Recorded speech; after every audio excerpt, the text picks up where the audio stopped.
मंडी बाजार में हल्की हल्की बारिश हो रही थी, जिसके चलते सभी सब्जी वाले अपनी सब्जी समेट रहे हैं। इस बारिश को भी अभी होना था। अरे कोई बात नहीं आशा, वैसे भी घर जाने का समय हो गया था। आशा और विनोद बाकी सब्जी वालों की तरह अपनी सारी सब्जी समेट लेते हैं और घर आते हैं। घर में ये जगह जगह पानी, हाँ? और सारी सब्जी बिस्तर पर। माँ जी, हमारे घर की छत टपक रही, अगर सब्जी गीली हो जाती तो वो बेचने लायक नहीं रहती। अगले हफ्ते देवर जी की शादी है, उन्होंने ऑफिस में छुट्टी क्या मांगी, उन्हें नौकरी से निकाल दिया गया। कुछ दिनों में मेरी देवरानी आ जाएगी और बारिश का महीना भी शुरू होने वाला है। घर काफी कमजोर हो गया, समझ नहीं आ रहा है क्या करें। बहू तुम प्रेग्नेंट हो, ज्यादा फिक्र मत करो। अभी मानसून आने में समय है और मेरा बड़ा बेटा अमित वो शहर में कमा रहा है। इस बार जब वो पैसे भिजवाएगा तो हम उससे घर की मरम्मत करवा लेंगे। इतने में बाहर बारिश तेज हो जाती है, जिस वजह से घर की छत अब ज्यादा टपकने लगती है और आस्था अपनी सास के साथ मिलकर जगह जगह बाल्टी रख देती है और कुछ ही देर में बारिश बंद हो जाती है। और अगली सुबह आशा, घर में जो सब्जियां रखी हैं तुम उसे घर के बाहर बहू के साथ बैठकर बेच लो। मैं मार्केट से ताजी सब्जी लेकर आता हूँ। हम जितनी ज्यादा सब्जी बेचेंगे उतनी अच्छी कमाई होगी। शादी का घर है, पैसों की जरूरत है। विनोद के कहने पर आशा आस्था के साथ जो सब्जियां खराब होने वाली थी उन्हें बाहर लेकर बैठ जाती है और कम दाम पर बेचने लगती है। क्या बात है आशा बहन, इतने कम दाम पर सब्जी दे रही हो? हाँ बहन, प्याज टमाटर गीले हो गए और तुम तो जानती हो गीले होने के बाद सब्जी कितनी जल्दी खराब होने लगती। घर में रखे रखे खराब हो, इससे बढ़िया है बेच दूं। ये लीजिए आंटी आपके टमाटर। आस्था और आशा सब्जियां बेच रही होती हैं तो वहीं मार्केट से विनोद ज्यादा मात्रा में सब्जी लेकर घर आ रहा होता है और अचानक उसके रिक्शे का एक्सीडेंट हो जाता है, जिसमें विनोद के दोनों पैर टूट जाते हैं। और जब पूरे परिवार को पता चलता है तो पहले वो सब विनोद की मरहम पट्टी करवाकर घर लाते हैं और परेशान हो जाते हैं। अब हम क्या करेंगे, घर की भी मरम्मत करवानी, कुछ दिन में छोटी बहू भी घर आनी है, घर में पैसे भी नहीं है, कैसे होगा सब कुछ? सही कह रही हो माँ, मुझे भी बड़ी टेंशन हो रही है। वहाँ भैया का भी काम सही से नहीं चल रहा और मुझे भी नौकरी नहीं मिल रही। आप अकेले कैसे सब्जी बेचने जाओगे? जब तक मुझे नौकरी नहीं मिल जाती मैं आपके साथ चलूंगा। नहीं देवर जी, इस वक्त पैसों की बहुत जरूरत है, इसलिए आप नौकरी देखो। माँ जी के साथ सब्जी बेचने का काम मैं कर लूंगी। पापा जी आप घर में ही रहना जब तक पूरी तरह से आप ठीक नहीं हो जाते। बारिश का मौसम शुरू होने वाला था। गरीब परिवार के हाथ में इतने पैसे नहीं थे कि वो अपने घर की मरम्मत करवा सके, पर वो जैसे तैसे विनोद के साथ व्हील चेयर का जुगाड़ कर लेते हैं। वहीं विनोद की हालत की वजह से आशा प्रेग्नेंट आस्था के साथ बाजार जाकर सब्जी बेचती है, तो वहीं पूरे दिन दिवाकर नौकरी की तलाश में इधर से उधर भटकता है। ऐसे ही एक रात जब आस्था आशा के साथ सब्जी बेचकर घर आने लगती है तो अचानक से बारिश होती है। माँ जी हमें अपना सब्जी का ठेला लेकर जल्दी घर जाना होगा, बारिश तेज हो रही है, घर में पानी ना भर जाए। पापा जी भी अकेले हैं। हाँ बहू, घर की चिंता तो मुझे भी सता रही है, परसों ही दिवाकर की शादी भी है।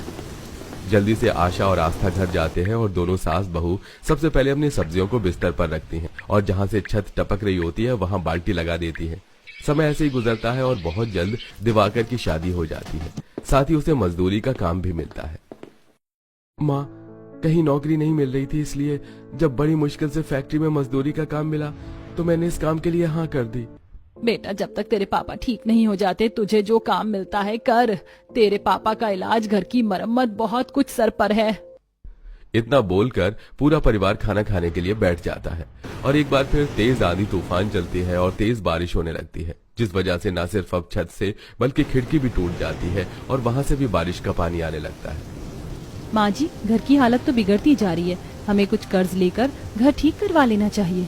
काजल, अब हम और कर्ज नहीं ले सकते। देवर जी की शादी में पहले ही हमने काफी कर्ज ले रखा है।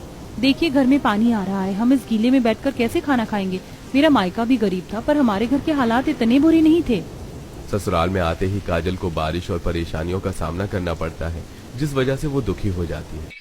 इसी तरह सुबह होते ही आस्था और आशा सब्जी बेचने के लिए जाते हैं तो वहीं दिवाकर मजदूरी करने और घर में काजल ससुर और घर की देखभाल करती हैं। पापा जी आप बिस्तर पर ही रहिए, मैं बाहर से सारी सब्जी अंदर लाकर रख देती हूँ। अकेले काजल बाहर से सारी सब्जियां अंदर लाकर रख देती है, पर बारिश इतनी तेज होती है कि बारिश का पानी धीरे धीरे घर में आने लगता है और घर में पानी भर जाता है, जिस वजह से अकेली काजल घर से बारिश का पानी बाहर निकालने लगती है। कुछ देर में रास्ते पर जमे पानी को पार करते सब्जियां बेचकर गीली बहू और सास घर आती है। काजल तुम अकेली थक गई होगी, चलो हम दोनों बारिश का पानी घर से बाहर करते हैं।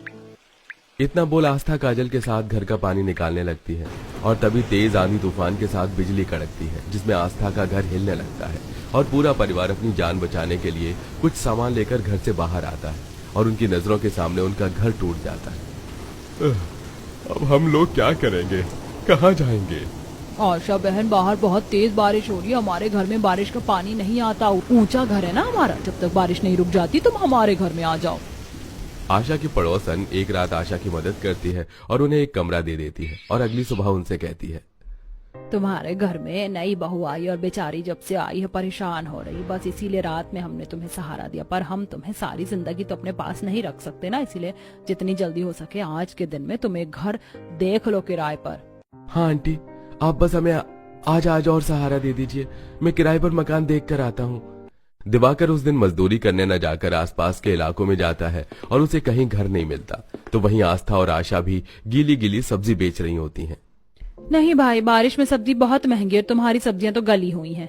इस बारिश की वजह से कोई बाजार ही नहीं जा रहा और गली की औरतें भी बासी सब्जी लेने को तैयार नहीं। कुछ देर में पूरा परिवार अपनी पड़ोसन के घर आता है, पर इस बार उन्हें उनका घर खाली करना पड़ता है। पूरा परिवार अपना सामान लेकर इधर उधर घूमते हैं, पर कोई उन्हें आसरा नहीं मिलता, इसलिए वो अब सब्जी के ठेले पर कुछ बर्तन और जरूरत का सामान लेकर जंगल की तरफ जाते हैं और एक बड़े से पेड़ के नीचे बैठ जाते हैं। माँ जी, वो देखिए, लगता है किसी का खेत आसपास है, तभी तो उसने पेड़ के ऊपर झोपड़ी बनाई है सामान रखने के लिए। पर मैं बड़ी हैरान हूँ, हमारा कच्चा मकान इस बारिश में टूट गया, पर लकड़ी से बने इस पेड़ के ऊपर छोटा सा झोपड़ी का घर, उसे कुछ नहीं हुआ। काश हम भी ऐसे ही पेड़ घर में रह सकते।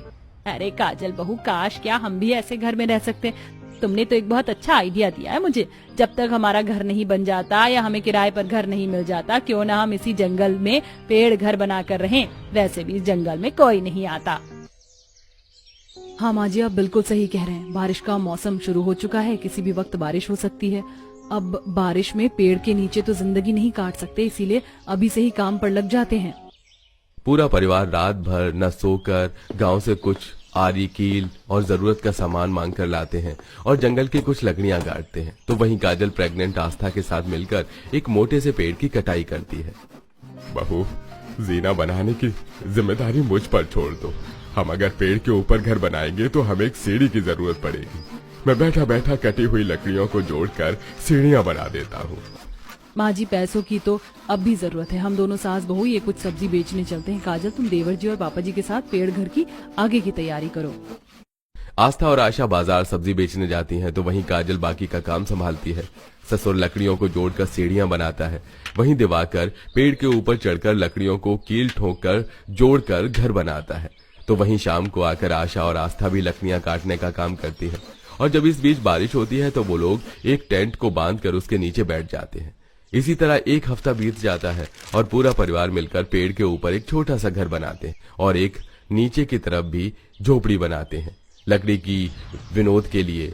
तो वहीं दूसरे पेड़ पर रसोई और उसमें अपने रहने का इंतजाम करते हैं और विनोद ने सीढ़ियां भी रेडी कर ली थी। हमारा सबसे अच्छा पेड़ घर है, जिसका दरवाजा भी बन चुका है, खिड़की भी है। अब बस इसमें रहने का इंतजाम करना है।